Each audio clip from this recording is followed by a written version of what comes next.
There it is. I think we are starting the live here. It's Excellent. setting up meeting, Facebook Live.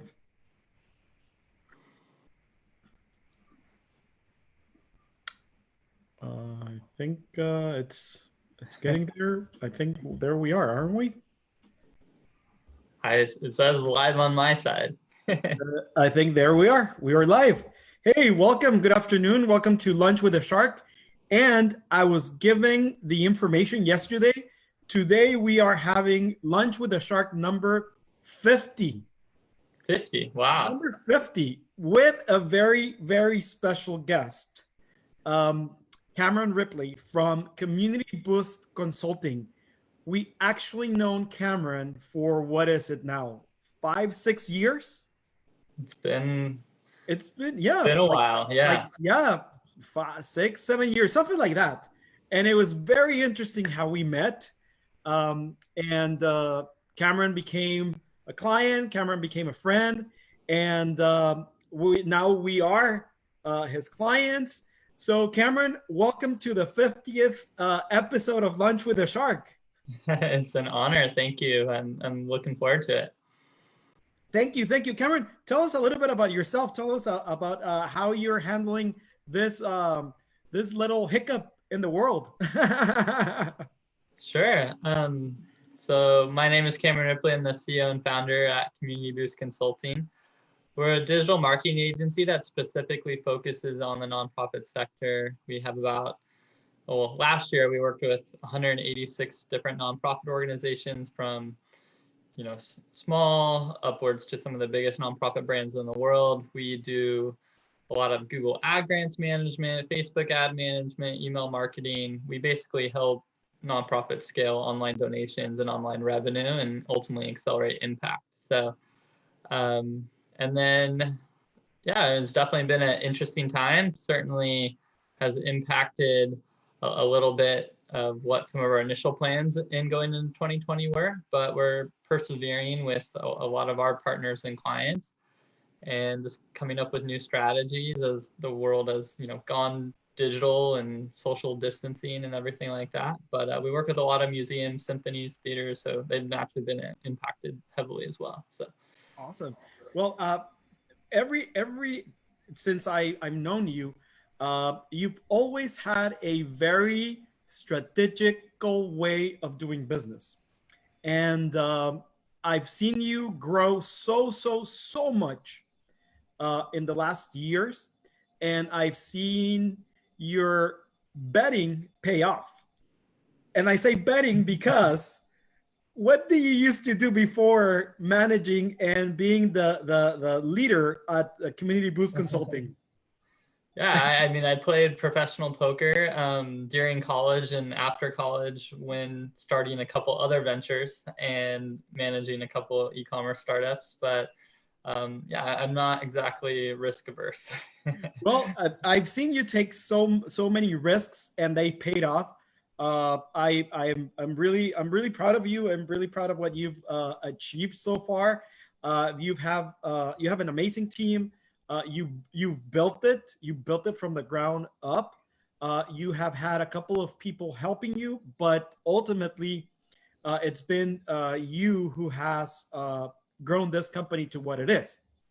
Now, you say to us that you help nonprofits.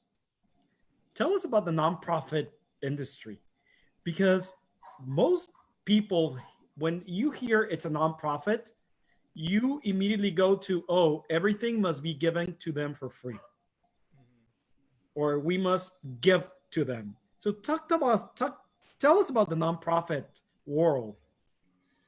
Yes, the nonprofit term is a little bit of a weird one. I think ultimately all our partners are, purpose-driven organizations that need revenue, need profit to be sustainable and to continue to grow. But ultimately, I think there's something beautiful about it too, because when people are managing nonprofits, their goal is, not necessarily a large exit. Their goal is to really achieve their mission, and that's, why they have really gotten that tax status, and that's all it really is a tax status to be tax exempt. But yet, with that trade-off comes, no equity if you're a founder or anything like that. But some of the brightest, smartest people I've ever met, lead and manage nonprofits and given their life to service.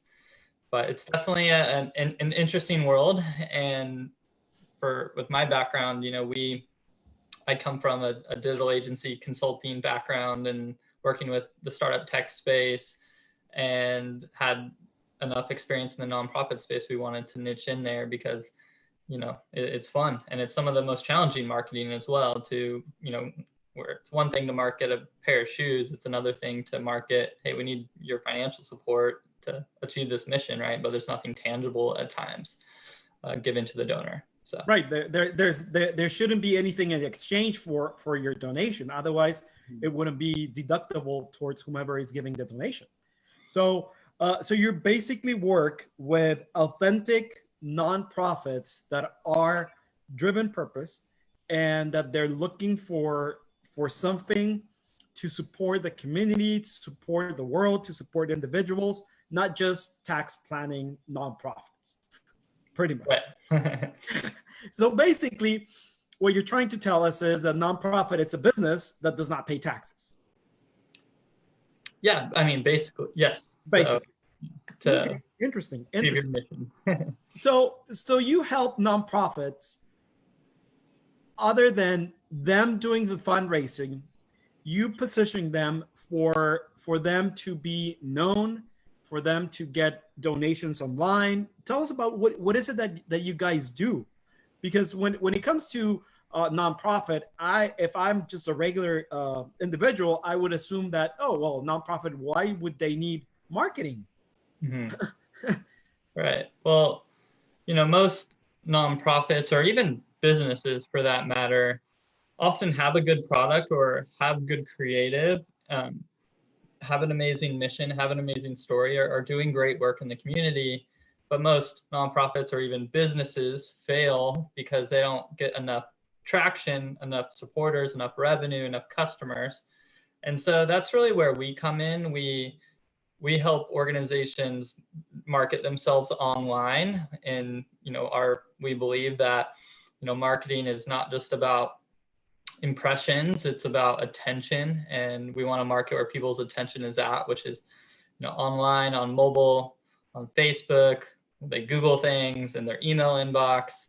And so that's what we really do. Where most nonprofits struggle is, they actually had a good campaign, the funds go to a great cause, but they spent all their time focused on, what is this campaign, and what are we doing, and have a lot of hats they're wearing, but then they don't put enough time into traction and marketing and getting out there to potential audience or supporters, just like the for-profit world. And that's often why they fail as well. So that's what we do. We basically are a digital marketing agency that helps organizations cool.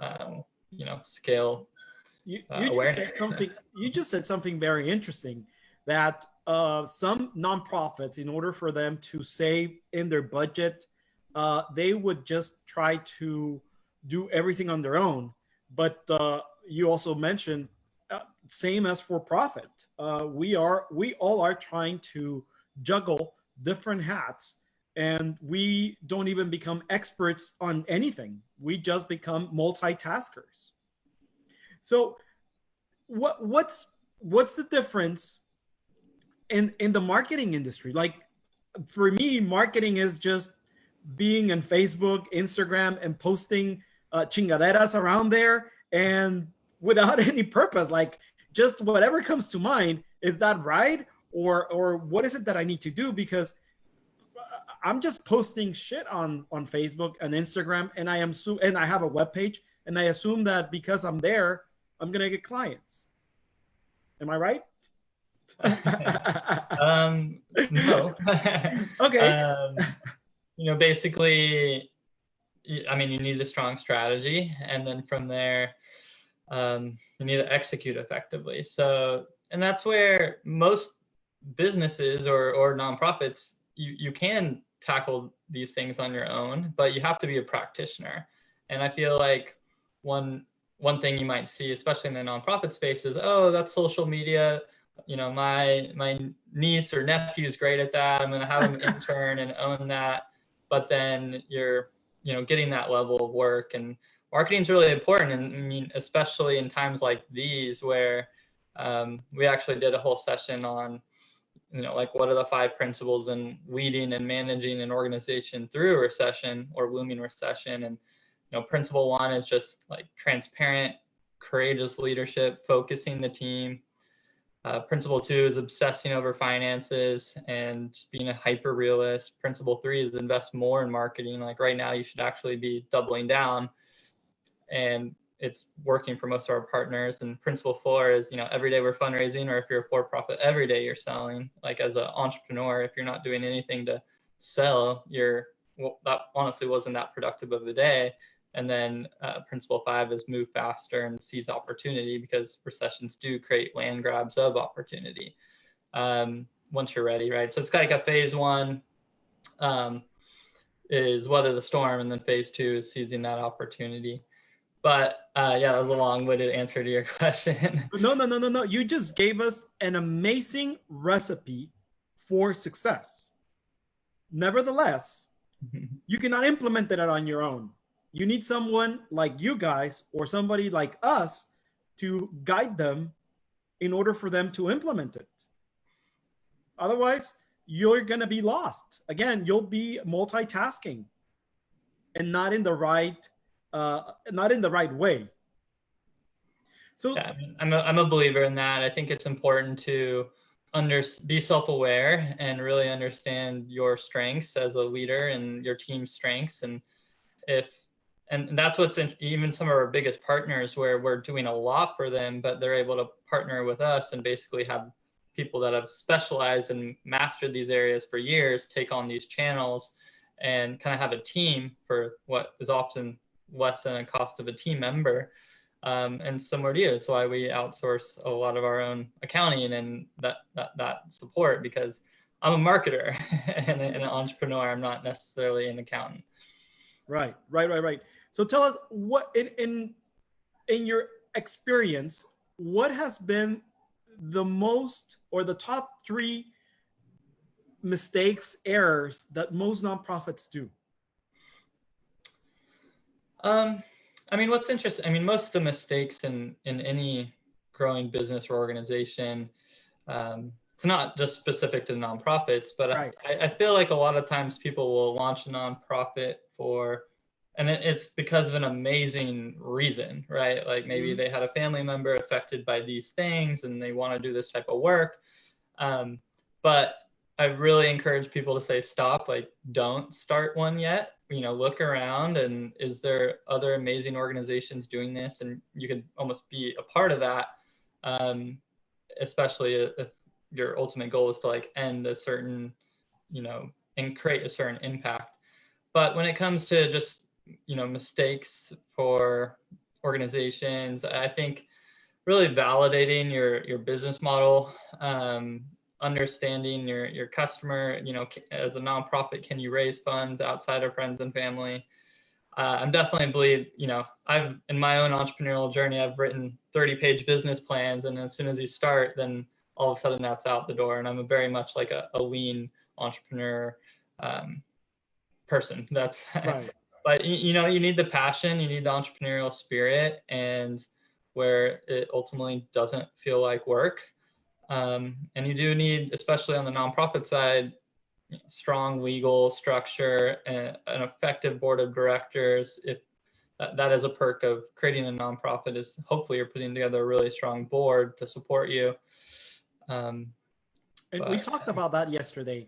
You need a board, you need advisors, you need people that will have a different point of view than you as the organization leader to help you grow. Because if it's just your thoughts and your ideas and your beliefs, oh damn, we're screwed. Yeah, I think most leaders, and I try not to do this, but it's hard, but you have a plan, you have a vision, you have an idea, and where they can go wrong is they're looking for inputs and facts that kind of back up their vision, where I try and practice, okay, here's my plan, here's how we're going to get there, but what's going to prevent us from getting there? What would stop this from actually coming true? And then, those are the things you can optimize for. Right. That's amazing advice. That's really, really good advice for not only for the nonprofit, as you said, it actually for every single business out there. And I say business, and I cannot stretch business. Nonprofits are still a business, period. They just don't pay taxes.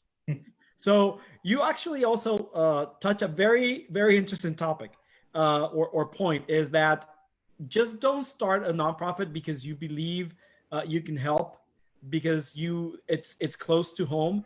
It's like somebody trying to open a restaurant because my mom's sauce, it's amazing. She makes the best marinara sauce out there in the world. Don't start a restaurant just because of that. You have no idea what it is to duplicate or to recreate that recipe for the masses. You have no freaking idea how it's done. It's not just multiplying your mom's recipe times 20, 30, 50 for that batch. No, it doesn't work like that. So it's great. So Cameron, if we want to reach out to you guys, and I'm saying we all need marketing. And what we need to understand about marketing, it's not our website, it's not our graphic design, it's not our Facebook page or Instagram page. What it's marketing? What is it? What it's marketing entitled? Like, I have all that, but is that marketing? I mean, that's just one piece, right? Like that's the creative side. And the creative side is important.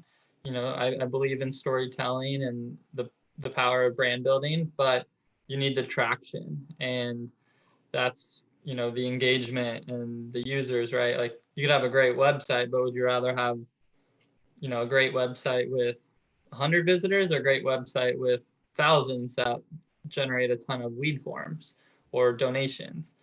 And so, where most startups or most nonprofits go wrong is they focus all their energy on the creative and not enough on the traction and the promotion and, really just continuing to build. And when it comes to the world of today, that is, there are some really cool channels that are organic in some way, but a lot of them have become pay to play. Things like, Facebook or Instagram or, social media in general.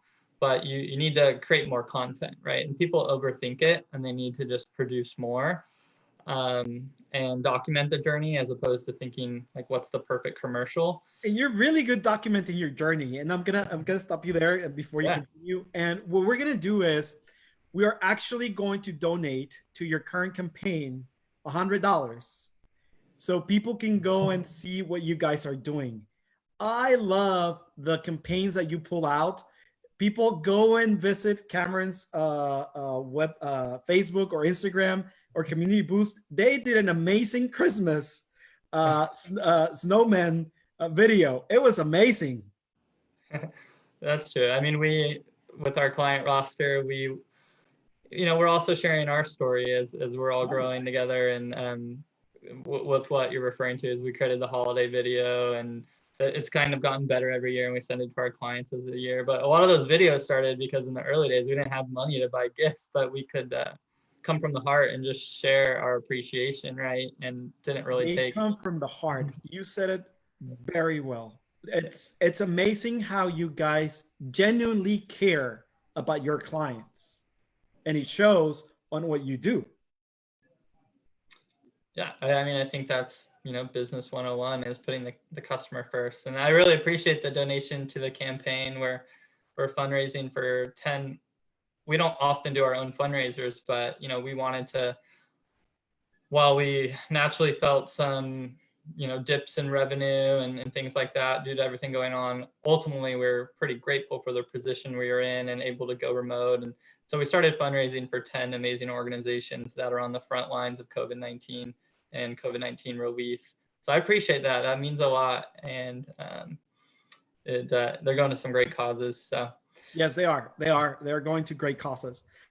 So any last thoughts? What is it that we can do to if I want to open a nonprofit? You already said it. Don't just think about it. Maybe join the nonprofit that you that has the same mission vision that you're looking for. I don't mean don't. I mean, I think like for me, it's kind of like getting a tattoo. It's like, do you really want this? And You don't say no, but I say no, because people have no idea what it's entitled to open a nonprofit. Yeah, of course. I mean, it's a lot. You need to be all in.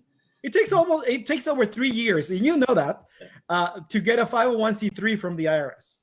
Yeah, it can take a long time. I do know that. I've started a few, but I've seen some great, people start them and they exist and they've grown those organizations. But really, gut check the passion. Are you wanting to do this full time? And but also, if it's more about just the impact, there's some great organizations that often would love to partner and like collaborate. Yeah, so it is. You need to have a blueprint. You nail it. You don't need a business plan that is 300 pages long. You just need a very lean business plan that is accurate. It's actually truthful, and a business plan that you don't want to fix every single possible scenario before you open. Mm-hmm. That's plain and simple. You've gave us some amazing content right now, advice. You guys do amazing work. If we want to get a hold of you, how can we do it? Sure. Yeah, you can visit communityboost.org. We put out a lot of content around marketing and especially digital advertising. We have a Let's Talk page if anyone's interested in partnering together. We definitely work with, many nonprofits, but we also work with purpose-driven companies and social enterprises, and pretty much on all social channels. So. Awesome. Cameron, it's been a pleasure having you. Thank you for accepting our invitation. I know for sure that we're going to invite you again, because we want to venture into actually what marketing is. You guys are helping us now with our own marketing, and when I say marketing, it's lead generation. That's the main purpose of marketing, unless that you just want branding, which is recognition, which is totally different. Have your niece, nephews, daughter, son do your social media for brand recognition, and that's that, right? But yeah, I mean, you got to move the needle, and you need to acquire whatever. Do something, right? Yeah. But just don't build a website and expect hurdles of people coming to your business. No. That's right. So cool. Well, thanks for the time. Thank you, Cameron. Have a great afternoon. Stay safe, and we'll be in touch.